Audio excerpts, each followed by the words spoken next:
एक ही गाड़ी उनकी थी, छोटी सी मारुति 800, वो भी प्राइम मिनिस्टर हाउस में आई। तो उसमें तो खैर एसपीजी उनको नहीं बैठने दे सकती थी क्योंकि बुलेट प्रूफ कार के बिना पीएम नहीं चल सकते।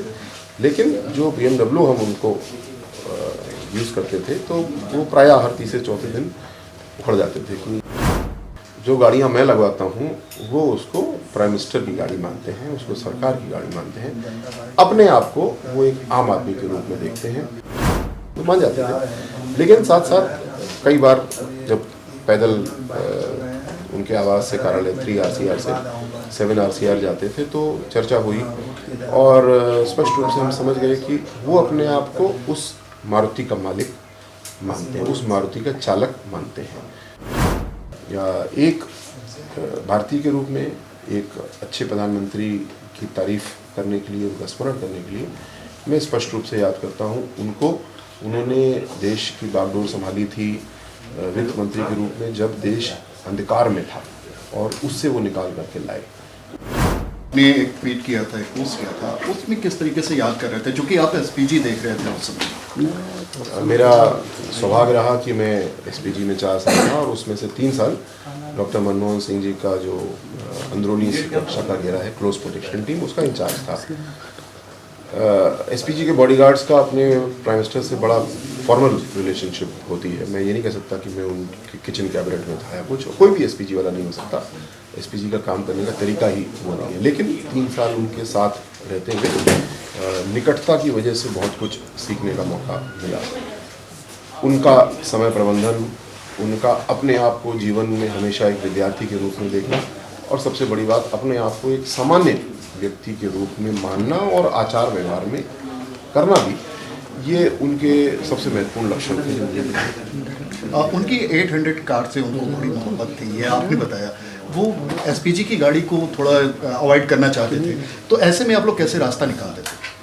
जब doctor Manmohan Singh ji prime minister बने तो उनके सामान के साथ उनकी गाड़ी भी, एक ही गाड़ी उनकी थी, छोटी सी मारुति 800, वो भी प्राइम मिनिस्टर हाउस में आई। तो उसमें तो खैर एसपीजी उनको नहीं बैठने दे सकती थी क्योंकि बुलेट प्रूफ कार के बिना पीएम नहीं चल सकते। लेकिन जो BMW हम उनको यूज़ करते थे तो वो प्रायः हर तीसरे चौथे दिन उखड़ जाते थे कि ये बहुत महंगी गाड़ी है, बहुत दिखावा लगता है मुझे इस गाड़ी में चलना। तो हम समझाते थे कि सर ये दिखावा नहीं है, इस गाड़ी की बुलेट प्रूफिंग अच्छी है, इसके सिक्योरिटी फीचर्स अच्छे, तो मान जाते थे। लेकिन साथ साथ कई बार जब पैदल उनके आवास से कार्यालय 3 RCR से 7 RCR जाते थे तो चर्चा हुई और स्पष्ट रूप से हम समझ गए कि वो अपने आप को उस मारुति का मालिक मानते हैं, उस मारुति का चालक मानते हैं। जो गाड़ियाँ मैं लगवाता हूँ वो उसको प्राइम मिनिस्टर की गाड़ी मानते हैं, उसको सरकार की गाड़ी मानते हैं, अपने आप को वो एक आम आदमी के रूप में देखते हैं और यही उनके आचार व्यवहार नीतियों में भी था।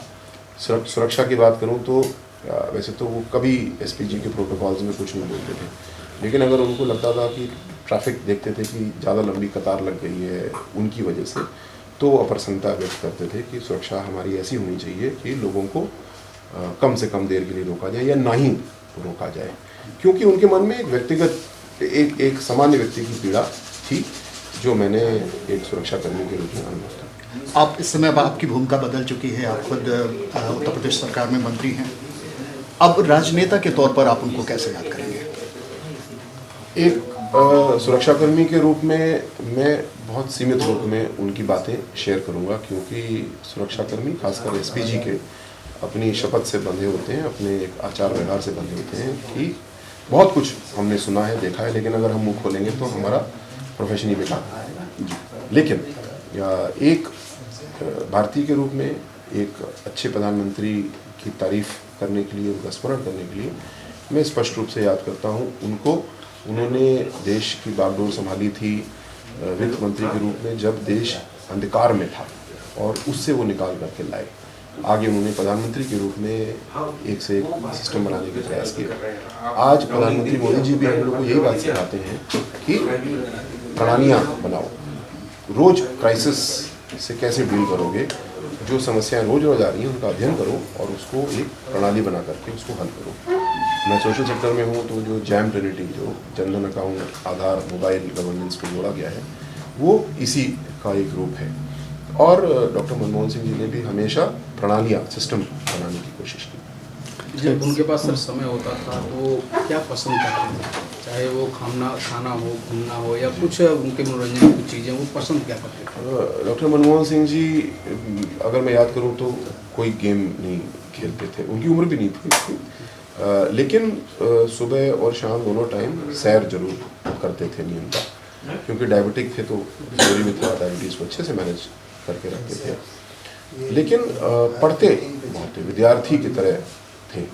रोज रात को 1-1.5 घंटा उनके पढ़ने का समय अलग, वो भी एक शेड्यूल का हिस्सा होता था।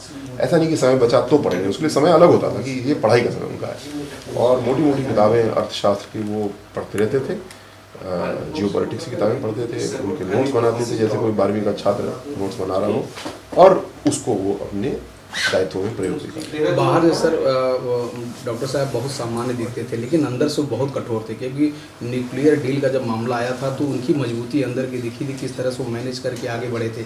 साथ ही सर डॉक्टर साहब और किन चीज़ों को वरीयता देते थे, इसके साथ थोड़ा बताइए कि डॉक्टर साहब का ख्याल। जी, जो इंडो यूएस न्यूक्लियर डील सुनाई थी, वो एक राजनीतिक रूप से और सामरिक स्ट्रेटेजिक रूप से एक बहुत कठिन निर्णय था। पार्लियामेंट में यूपीए सरकार के पास में, मनमोहन सिंह जी के पास में उतने नंबर्स नहीं थे, लेकिन उन्होंने एक एक करके एक दल से बातचीत की, उनको समझाया और बड़ी होशियारी के साथ सफल हुए। एक स्टेज पे तो लगा था कि ये डील अप नहीं हो पाएगी, लेकिन फिर अंत में जाके वो उसमें सफल हुए। ये वैसे मुझे लगता है डॉक्टर मनमोहन सिंह जी को एक सफल राजनीतिक के रूप में हम लोग याद नहीं करेंगे, एक सफल प्रशासक के रूप में याद करेंगे। पर ये एक ऐसा प्रकरण था जिन्होंने, राजनीति भी बड़ी कठिन थी और वो उस पर सफल हुए। सर अक्सर ये भी कहा जाता था कि वो बोलते कम थे लेकिन काम पे ज़्यादा ध्यान देते थे। अक्सर विपक्ष या जो भी उस समय माहौल था, लोग कहते थे मनमोहन सिंह बोलते बहुत कम है, क्या कहेंगे इस पर सर? ये उनकी आलोचना प्रायः रही कि वो कम बोलते हैं। हाँ, कम बोलते थे, लेकिन मुझे लगता है कि बहुत होशियारी से बोलते थे। जिस लेवल पे वो थे वहाँ पे ना बोलना भी एक निर्णय होता है कि किस विषय पर बोलना है, किस पे नहीं बोलना है। लेकिन साथ साथ अगर मैं मजाक वाली बात कहूँ तो उनके बहुत सारे शेर भी हैं, और प्राइम मिनिस्टर के रूप में, फाइनेंस मिनिस्टर के रूप में अक्सर वो लंबी बात को एक शायरी में व्यक्त कर देते थे और माहौल को हल्का कर दिया करते थे। एक सवाल सर और लूँगा सर, चूँकि वो देश जब अलग हुआ था तो पाकिस्तान के हिस्से से भारत में आए थे, और कहा जाता है कि वो अपने स्कूलिंग को बहुत मिस करते थे। वो प्राइमरी वहीं पाकिस्तान के जो हिस्से में रह गया था वहीं पढ़े लिखे, अक्सर वो याद करते थे कि हम कभी अपने स्कूल को घूमें। क्या इस तरह की चीज़ें सर आपको सुनने देखने को मिली?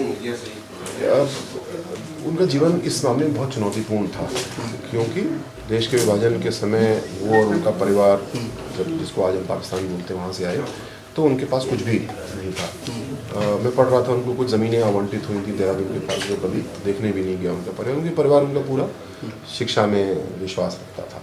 तो डॉक्टर मनमोहन सिंह जी ने अपनी शिक्षा को आगे बढ़ाया, पंजाब में पढ़ाई की, फिर दिल्ली विश्वविद्यालय में पढ़ाया और फिर आगे बढ़ते गए। तो उनका जो रास्ता था वो विद्या का रास्ता था। इस मामले में डॉक्टर अम्बेडकर और डॉक्टर मनमोहन सिंह में बहुत बड़ी समानता हम पाते हैं। डॉक्टर अम्बेडकर भी न करोड़पति पिता की संतान थे, न बहुत पढ़े लिखे पिता की संतान थे, राजा के तो नहीं थे, सामान्य गरीब छोटे परिवार के थे। डॉक्टर मनमोहन सिंह की स्थिति लगभग यही थी, और दोनों ही महान आत्माएं अपने विद्या, अपने आप को विद्यार्थी मान करके काम किए और आगे बढ़े। तो शुक्रिया।